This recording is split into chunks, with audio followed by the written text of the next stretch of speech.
Machines That Fail Us, a podcast by the Human Error Project at the University of St. Gallen about the human rights implications of AI, errors and failures, and our future with artificial intelligence.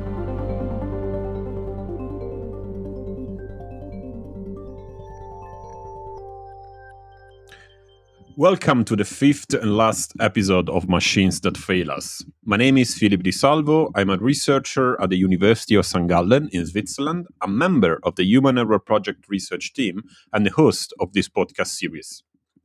The Machines That Fail Us podcast aims at answering one question. What are the implications of AI errors for society, and what do they tell us about our future with artificial intelligence?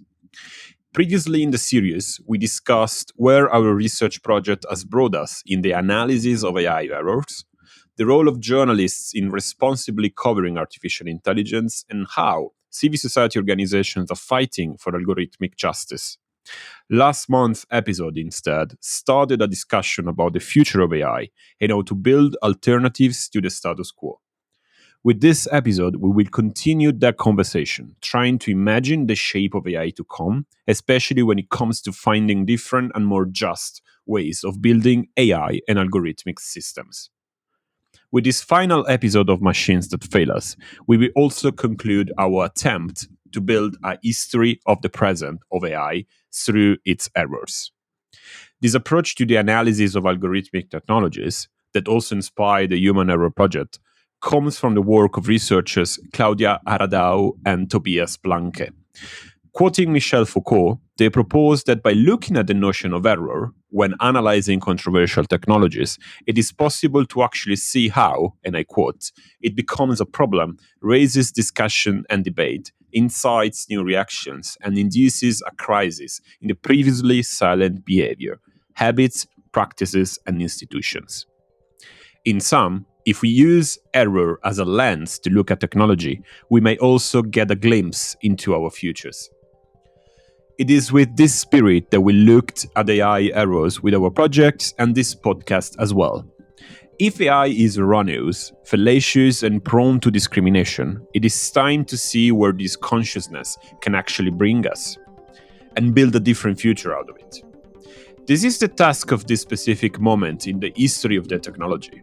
And this is the task we must work on from now on.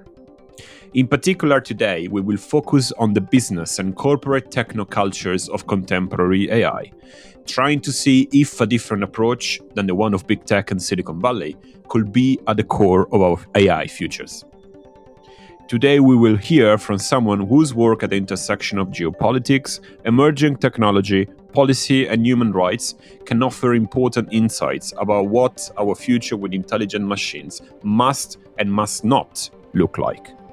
For this final episode of Machines That Fail Us, I'm very happy to be joined by Frederike Kaltheuner, who is the founder of New Possible, a consulting firm that shapes emerging technology and digital policy for the public interest.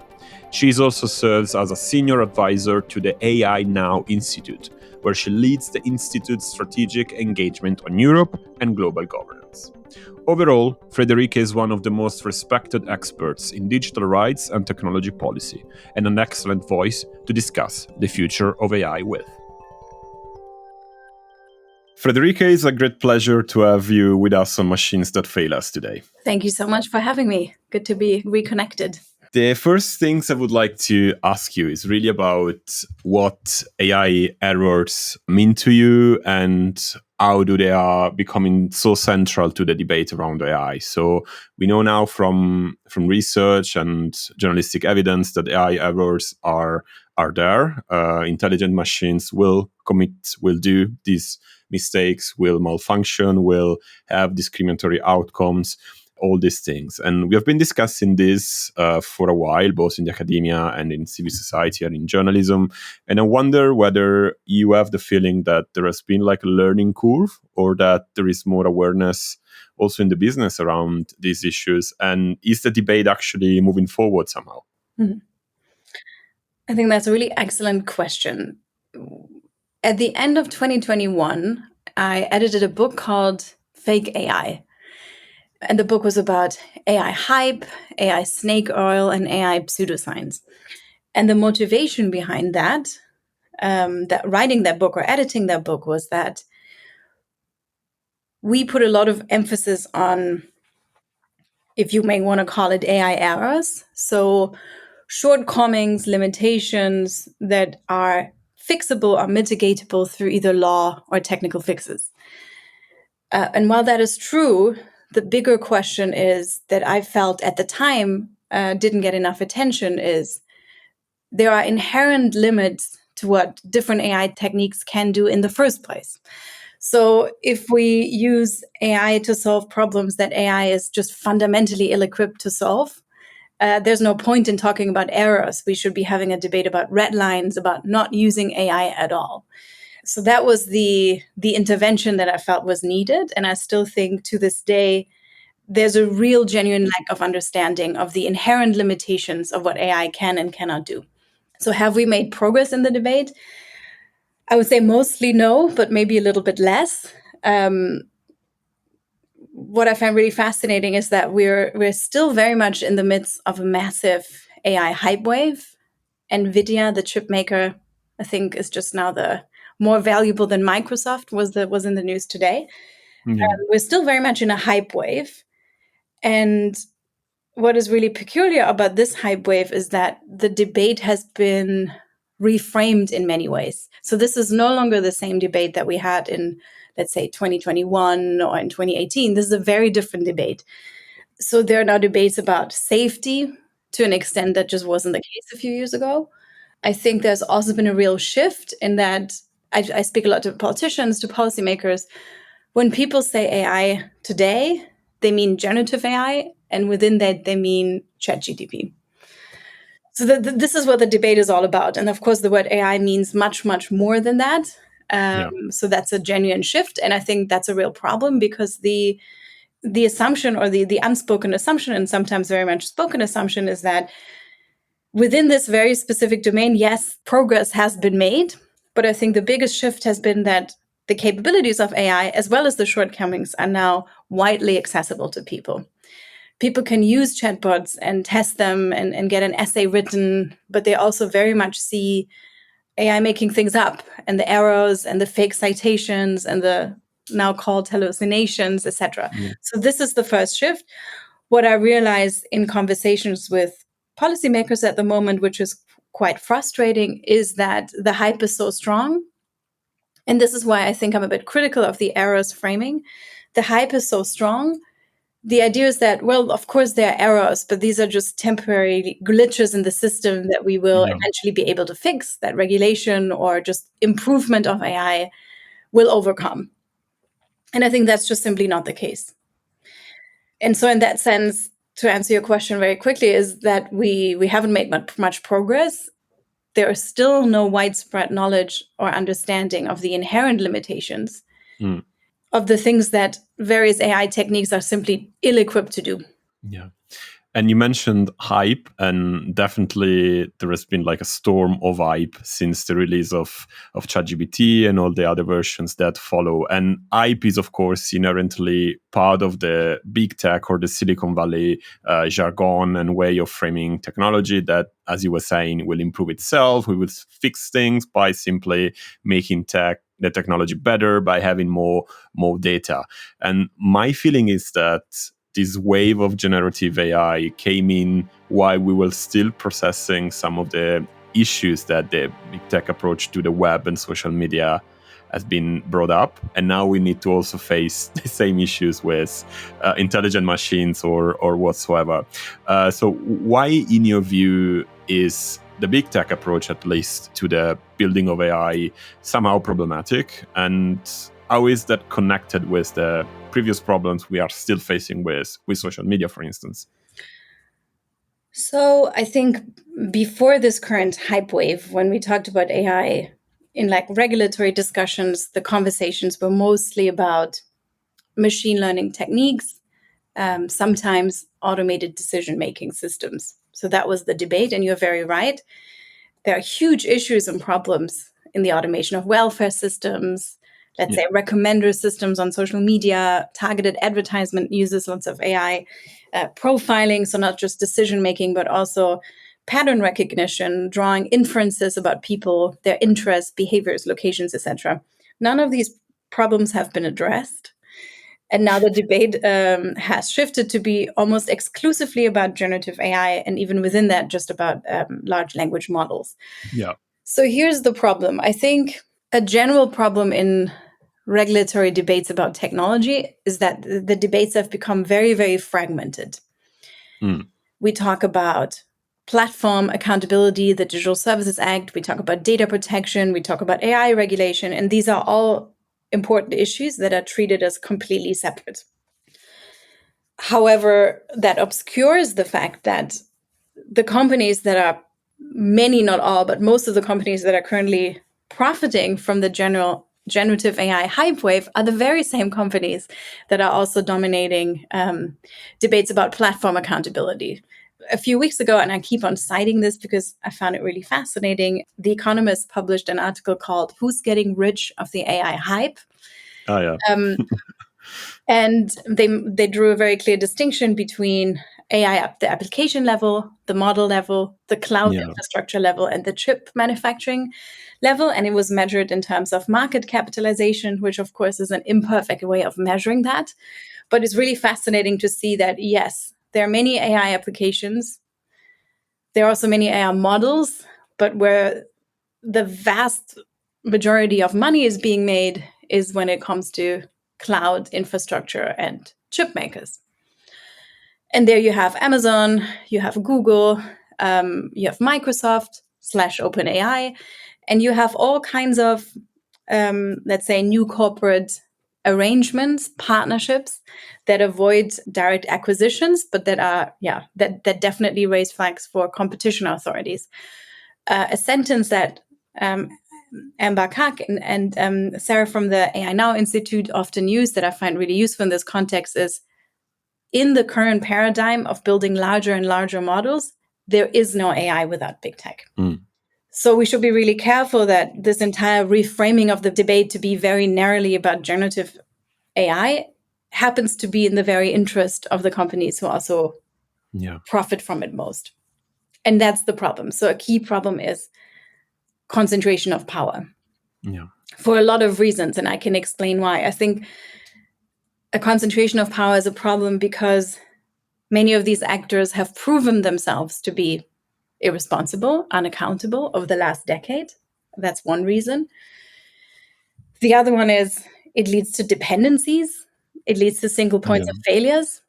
And then I think the third one is there's a lot of hope, especially in debates around development, also in Europe, that, well, we missed the first wave of social media platforms with these aren't European companies, but here's a new wave where potentially we can utilize AI for European prosperity, to generate jobs, to generate wealth.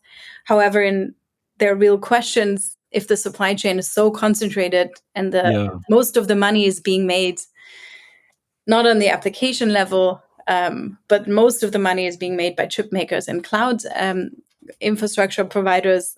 There's a real question whether that promise can ever be realized. So I think that's a problem.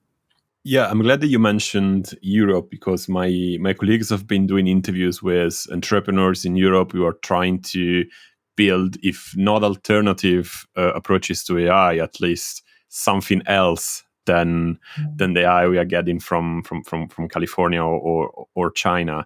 And do you see movement in the European landscape when it comes to AI?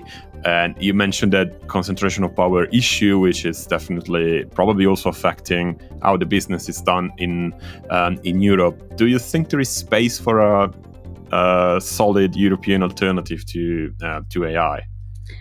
The question is, so what does European AI then mean? What are we talking about? Are we talking about AI applications that are based on models that are not European? Is that a European AI startup? I was at a hearing by the Commission 2 days ago where there was a European startup that says, well, we sell an AI application, but it relies on a model that's provided by a US company. So that's definitely, there are a lot of exciting, interesting things you can do. But the challenges that are outlined that come with such unprecedented power concentration remain the same. Yeah. There are model makers, there are European model makers. Mistral AI has a partnership with Microsoft. Is that a European AI company? Question mark. I think it's not widely understood and appreciated just how concentrated the AI market is, and especially downstream.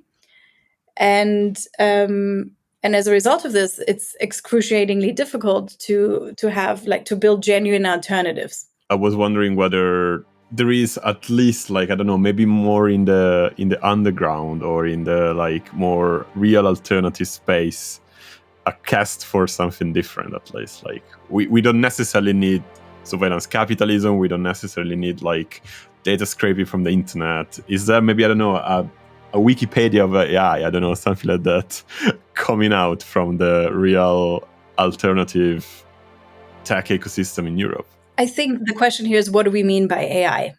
Oh yeah. Right? If we use the word AI as policymakers currently use it in Europe to mean large language models, generative AI, then the answer is, on a purely the amount of capital, the amount of computational power that is needed to build alternatives is just simply not possible without the involvement of big tech.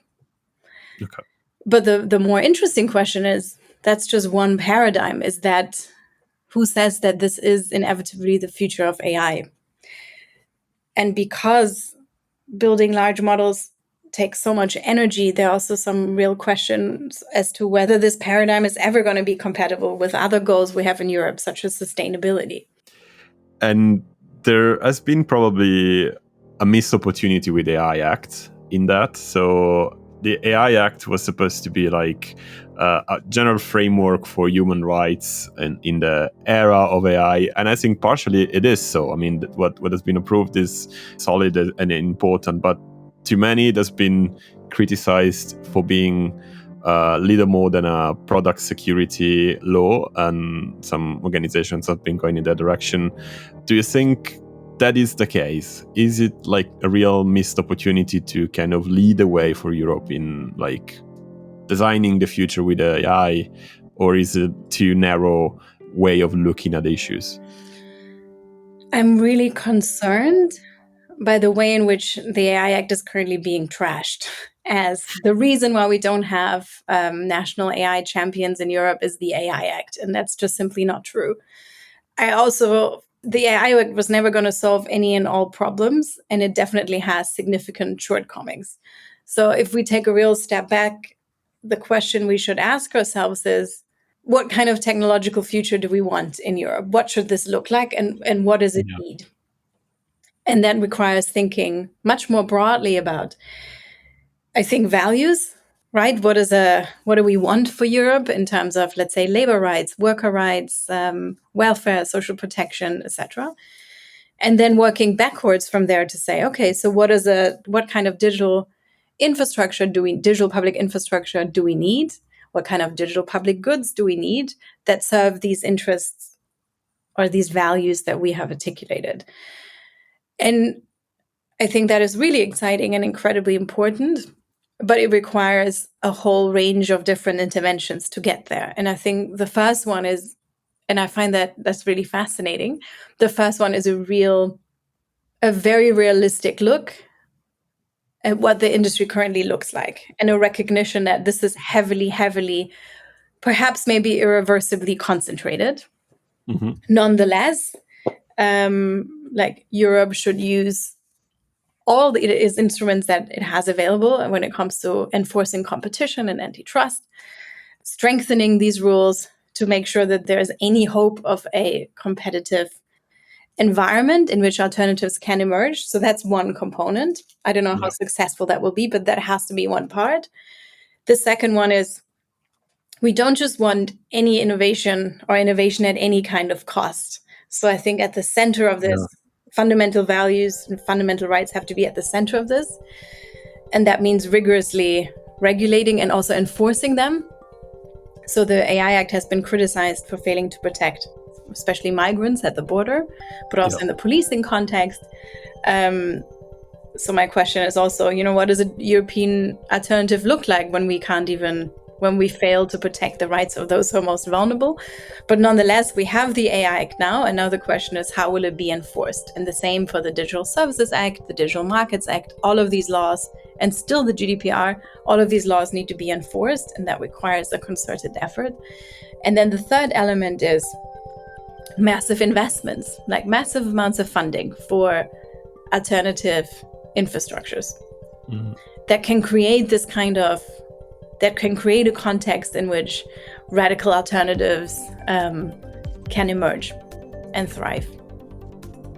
And I really like what you just said about not even be able to protect the most vulnerable in specific way from the application of a technology like AI. And I wonder whether this I would say failure in protecting the most vulnerable is also connected to this obsession with AI ethics, which is very generic in a sense, and it doesn't go into the specifics of like how can we literally use AI to do harm to specific groups of people, like migrants you mentioned, whereas AI ethics is a big umbrella where you can actually just tick a box and say, you're doing this ethically without really going into the details. So I wonder whether this AI ethics is kind of the greenwashing equivalent of artificial intelligence.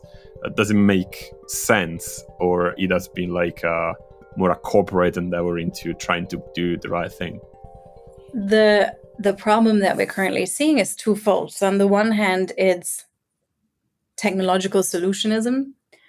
So the starting point should really be, what do we want? What kind of society do we want? What kind of economy do we want? That needs to be the starting point. The starting point cannot be AI.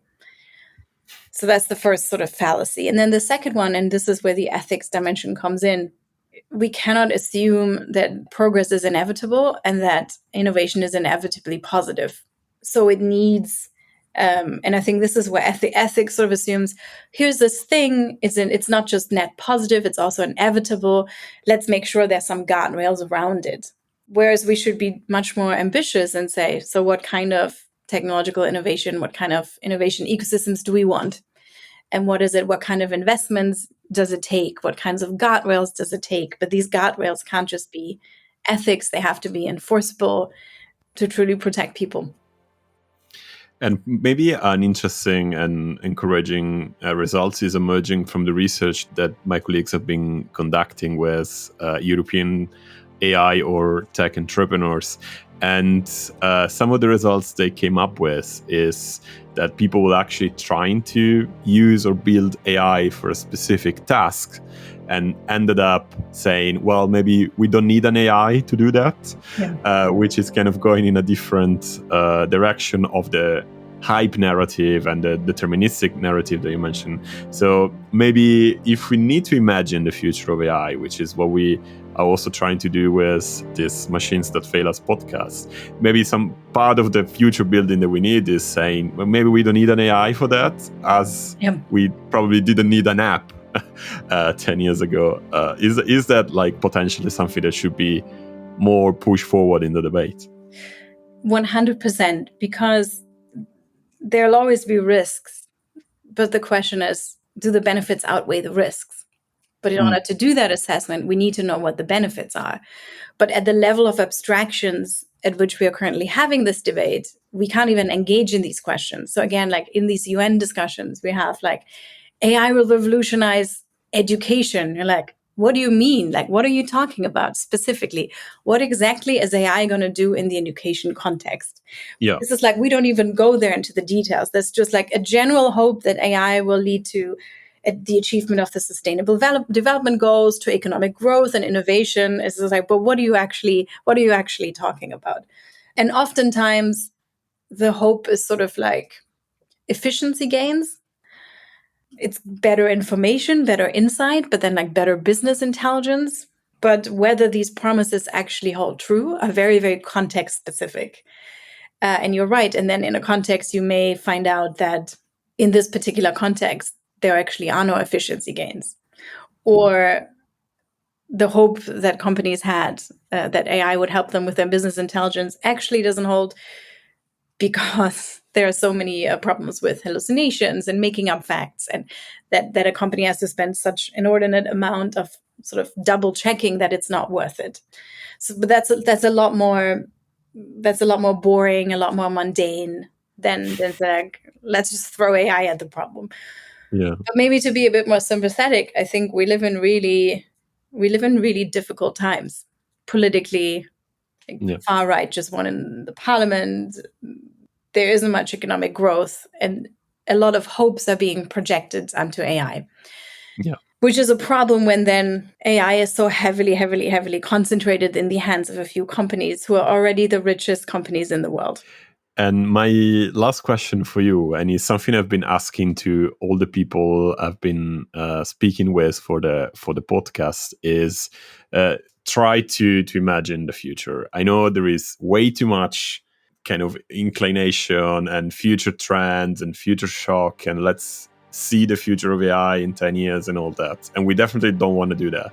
So just to give a dystopian twist to the conversation a little bit more, if you look into the future, what is the scenario that we most definitely need to avoid when it comes to AI? What is the thing that we need to prevent from happening right now? What's the outcome we don't want to see in our society? What's most concerning to you, basically? So I've worked on these topics now for 12 years. And I'm actually hopeful, because otherwise you can't do this work. But what concerns me is that the context where there's already a lack of accountability, throwing AI, and especially now generative AI, into the mix makes things worse. So we've seen this with predictive policing and the use of machine learning in a context where you already have rights abuses, systemic racism, and then you throw in predictive policing. The outcome is it gets worse. And that is my concern. So contexts like hiring, where there's already lots of discrimination and unfairness, if these processes end up being even more opaque, that's a really deep dystopian scenario. I think the other one for me, I spend a lot of time working on ad tech. I'm worried about the moment when companies realize they're not profitable and they have to monetize through targeted advertising within texts that are being generated. From a transparency component, that's a complete nightmare. Yep. So I'm really, really worried about that. And just from my personal impression, it's just the internet is just useless now. I'm planning a trip for next week and I'm trying to Google what to do, and it's just become absolutely impossible. It's flooded with like made up AI generated blogs and travel scams, and it's just like, what is this? This is the concern. Or let me actually put it a bit more in a shorter way. My biggest concern is that we integrate AI everywhere in ways that are completely opaque. Okay. Especially in contexts where there's already no accountability, that has just disastrous consequences. Political advertising, campaigning, decision-making, where decisions really matter. That's one. And then the other one is just from like a societal perspective, that in the midst of the hype, lots of countries end up spending money or investing money in a paradigm of building AI that actually only benefits 5 companies. Yeah. So that government services end up being hugely dependent on, there are huge infrastructural dependencies that are then also irreversible and very, very difficult to change down the line. Frederike, thank you very much for joining us today. That's been great to have you on the podcast. Thanks for having me. The Machines That Fail Us podcast is produced by the Human Error Project team in cooperation with the Communications Office of the University of St. Gallen, while the post-production is curated by Podcast Schmiede. This podcast is made possible thanks to a grant provided by the Swiss National Science Foundation Agora scheme. You can listen to all the episodes of Machines That Fail Us on the University of St. Gallen website, the Human Error Project website, and all major audio and podcasting platforms. As we reach the end of this podcast series, the Human Error Project team wishes to thank Adrian Sulzer and Markus Zinsmeier from the University of St. Gallen Communications Office for their fundamental assistance in producing this podcast series. This was Philip Di Salvo, and on behalf of the entire Human Error Project team, thank you for listening to Machines That Fail Us.